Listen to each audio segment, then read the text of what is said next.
பிரியமானவர்களே, ஆண்டவரும் அருமை இரட்சகருமா இருக்கிற இயேசு கிறிஸ்துவின் இனிய நாமத்தினால மற்றும் நல்ல காலை பொழுதிலே உங்களை சந்திப்பதிலே நான் அதிகமாக மகிழ்ச்சி அடைகிறேன்.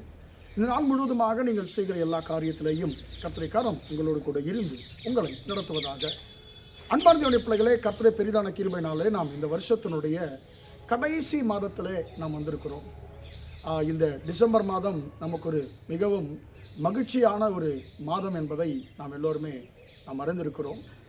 எனவே எனக்கு அன்பார்ந்த பிள்ளைகள், இந்த நாட்களிலே நாம் கிறிஸ்மஸை குறித்ததான செய்திகளை நாம் அதிகமாக நாம் தியானிப்பது உண்டு. அன்பானதையுடைய பிள்ளைகளே, இந்த நாளிலேயும் கூட ஒரு கிறிஸ்துமஸ் சம்பந்தப்பட்டதான ஒரு வார்த்தையோடு கூட இன்றைக்கு இந்த டிசம்பர் மாதத்தை நாம் தொடங்கலாம் என்று சொல்லி நான் நினைக்கிறேன். அன்பானதையுடைய பிள்ளைகளே, நாம் எல்லோருக்குமே நன்றாக தெரிந்த ஒரு வசனம், ஆதியாகமம் 3ஆம் அதிகாரம் 15ஆம் வசனத்தில் ஆண்டவர் சொல்லுகிறார், சர்ப்பத்தை பார்த்து ஆண்டவர் சொல்லுகிறார், உனக்கும் ஸ்திரீக்கும் உன் வித்துக்கும் அவள் வித்துக்கும் பகையை உண்டாக்குவேன், அவர் உன் தலையை நசுக்குவார் என்று சொல்லி ஆண்டவராகிய தேவன் ஆண்டவராகிய இயேசு கிறிஸ்துனுடைய பிறப்பை குறித்ததான முதல் தீர்க்க தரிசனத்தை இந்த இடத்துல நாம் அவர் சொல்லுகிறதை நாம் வாசிக்கிறோம். இந்த தீர்க்க தரிசனம் ஆதாமுக்கோ ஏவாளுக்கோ அல்லது வேறு யாருக்கோ சொல்லப்படலை. இந்த தீர்க்க தரிசனம் பிசாசுக்கு சொல்லப்பட்டது, சாத்தானுக்கு சொல்லப்பட்டது. அன்பான இந்த உலகத்திலே முதல் ஆண்டவராக இயேசு கிறிஸ்துவை குறித்ததான பிறப்பை குறித்ததான முதல் செய்தியை பெற்றுக்கொண்டது யார் என்று சொன்னால் நம்முடைய சத்துருவாகிய பிசாசு தான். அவன்தான் ஆண்டவராக இயேசு கிறிஸ்துவை குறித்ததான முதல் செய்தியை அவன் பெற்றுக்கொண்டான். அன்பான இதில் நமக்கு என்ன செய்தி என்று சொன்னால், இந்த உலகத்திலே வந்து பிறக்கிறதான உலக இரட்சகராகிய இயேசு கிறிஸ்து அவர் யார், நம்முடைய வாழ்க்கையில் என்ன செய்வார் என்று சொன்னால், நம்முடைய வாழ்க்கையிலே தன்னுடைய அதிகாரத்தை காண்பித்துக் கொண்டிருக்கிற, நம்முடைய வாழ்க்கையில் எல்லாவற்றிலேயும் நம்முடைய வாழ்க்கையிலே சமாதானத்தை கெடுத்து கொண்டிருக்கிறதான எல்லா பிசாசின் கிரியைகளையும் அவர் நசுக்குகிற தேவன் என்பதை குறித்ததான ஒரு செய்தியை அன்பான தேவனுடைய பிள்ளைகளே இந்த அதிகாரத்தில், இந்த 3ஆம் அதிகாரத்தில் பிரியமான தேவனுடைய பிள்ளைகளே நாம் வாசிக்க முடியும். இந்த நாளிலேயும் அன்பான தேவனுடைய பிள்ளைகளே, நமக்கான செய்தி என்ன? இந்த உலகத்தில் வந்து பிறந்த ஆண்டவராக இயேசு கிறிஸ்து உங்களுடைய வாழ்க்கையிலும் என்னுடைய வாழ்க்கையிலும் கிரியை செய்கிறதான எல்லா விதமான சாத்தானுடைய கிரியைகளிலிருந்தும் உங்களையும் என்னையும் அவர் விடுவிக்கிற தேவன். அவர் எல்லாவற்றிலிருந்தும் நம்மை விடுதலையாக்கி நம்மை வாழ வைப்பதற்காகத்தான் ஆண்டவராக இயேசு கிறிஸ்து இந்த உலகத்தில் பிறந்தார் என்றதான செய்தியை இந்த இடத்துல நாம் அறிந்து கொள்ளுகிறோம். அன்பான பிள்ளைகளே, இங்கே என்ன நடக்குது? ஆதாமும் ஏவாளும் அவர்கள் ஒரு மிகப்பெரிய வீழ்ச்சியை சந்தித்து கொண்டிருக்கிறார்கள். அவர்கள் கர்த்தருக்கு முன்னதாக ஒரு குற்றவாளிகளாக இருக்கிறார்கள். அங்கே கர்த்தர் துக்கப்படுகிறார், ஆதாம் ஏவாளும் துக்கப்படுகிறார்கள். ஆனால் ஒரே ஒரு மனுஷன் சந்தோஷப்பட்டு கொண்டிருக்கான், ஒரே ஒருவன் சந்தோஷப்பட்டு கொண்டிருக்கிறான், அவன் தான் பிசாசு. அன்பான தேவனுடைய பிள்ளைகளே, அந்த மகிழ்ச்சியின் உச்சத்தில் அவன் இருக்கும் பொழுதுதான், நீ என்னுடைய பிள்ளைகளை நீ வீழ்த்தி விட்டதாக நீ கனவு காணாதே, அவர்களை ஜெயிக்க வைப்பதற்காக நான் ஒரு திட்டத்தை நான் வைத்திருக்கிறேன்.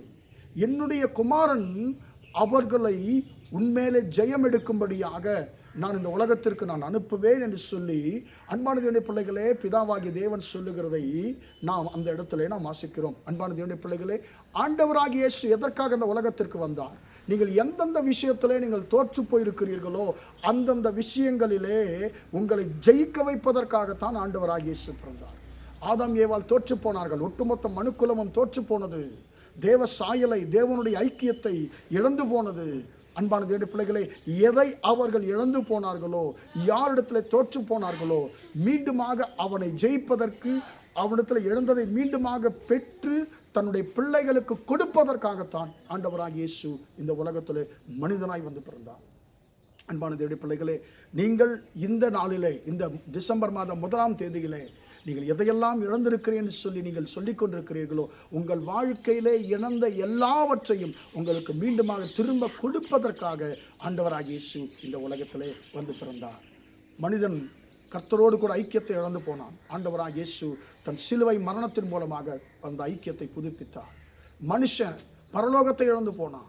கர்த்தர் அவருடைய மரணத்தினாலே நம்மை பரலோகத்திற்கு பங்குள்ளவர்களாக்கினார். இது மட்டுமல்ல, இந்த பூமிக்குரிய ஆசீர்வாதங்கள் நீங்கள் எதெல்லாம் இழந்திருக்கிறீர்களோ எல்லாவற்றையும் உங்களுக்கு கொடுத்து உங்களையும் என்னையும் ஜெயிக்க வைப்பதற்காகத்தான் ஆண்டவராகிய இயேசு இந்த உலகத்தில் பிறந்தார். எனவே நம்மை ஜெயிக்க வைக்கிற கர்த்தருக்கு நம்முடைய வாழ்க்கை நாம் ஒப்புக் கொடுப்போமா? ஜெபிப்போம். இரக்கமுள்ள தகப்பனே, உம்மை நன்றியோடு துதிக்கிறோம், ஸ்தோத்திரிக்கிறோம். இம்மட்டுமாக இந்த வார்த்தைகளை கேட்டு உம்முடைய பிள்ளைகளை கர்த்தர் ஆசீர்வதிக்கும்படியாக ஜெபிக்கிறோம். ஆண்டவரே, நீர் இந்த உலகத்தில் வந்து பிறந்ததை ஆண்டவரே முக்கியமான நோக்கத்தை ஆண்டவரே நாங்கள் தெரிந்து கொள்வதற்காக ஆண்டவரே நீர் எங்களோடு பேசியிருக்கிறோம். உம்முடைய கிருபைக்காய் ஸ்தோத்திரம். எங்களை ஜெயிக்க வைப்பதற்காகத்தான் நீர் இந்த உலகத்தில் பிறந்திருக்கிறீர் என்று சொல்லி ஆண்டவரே எங்களோடு கூட பேசியிருக்கிறோம். உம்முடைய கிருபைக்காய் ஸ்தோத்திரம். உம்முடைய பிள்ளைகள் ஆண்டவரே என்னென்ன காரியத்தை இழந்து போயிருக்கிறார்களோ ஆண்டவரே அந்த நன்மைகள் எல்லாம் உம்முடைய பிள்ளைகள் மீண்டுமாக பெற்றுக்கொள்ளட்டும். ஆண்டவரே அப்பா, அன்றைக்கு ஆதாம் ஏவாள் பரலோகத்தை இழந்து போனாங்க ஆண்டவரே, தேவனுடைய ஆண்டவர் ஐக்கியத்தை இழந்து போனாங்க ஆண்டவரே. அப்பா ஸ்தோத்திரம் ஆண்டவரே. ஆனால் அவங்க இழந்து போன எல்லாவற்றையும் ஆண்டவரே நீர் மறுபடியுமாக எங்களுக்கு கொடுப்பதற்காக, இந்த உலகத்தில் எங்களை ஜெயிக்க வைப்பதற்காக இந்த உலகத்தில் வந்து பிறந்த உம்முடைய கிருபைக்காய் ஸ்தோத்திரம் ஆண்டவரே. இந்த ஆண்டவரே ஜெயம் ஆண்டவர் இந்த வார்த்தை கேட்டுக்கொண்டிருக்க ஒவ்வொருவருக்கும் முறித்தாகட்டும் என்று சொல்லி இந்த மாதம் முழுவதுமாய் உம்முடைய பிள்ளைகள் செய்கிற எல்லா காரியத்திலையும் உம்முடைய கரம் கூட இருந்து நடத்தட்டும் என்று சொல்லி இயேசுவின் நாமத்தில் ஒப்புக் கொடுத்து ஜெபிக்கிறேன் ஜீவனுள்ள நல்ல பிதாவே. ஆமேன், ஆமேன். பிரியமான தேவனுடைய பிள்ளைகளே, கர்த்தர் உங்களை ஆசீர்வதிப்பாராக. Praise the Lord.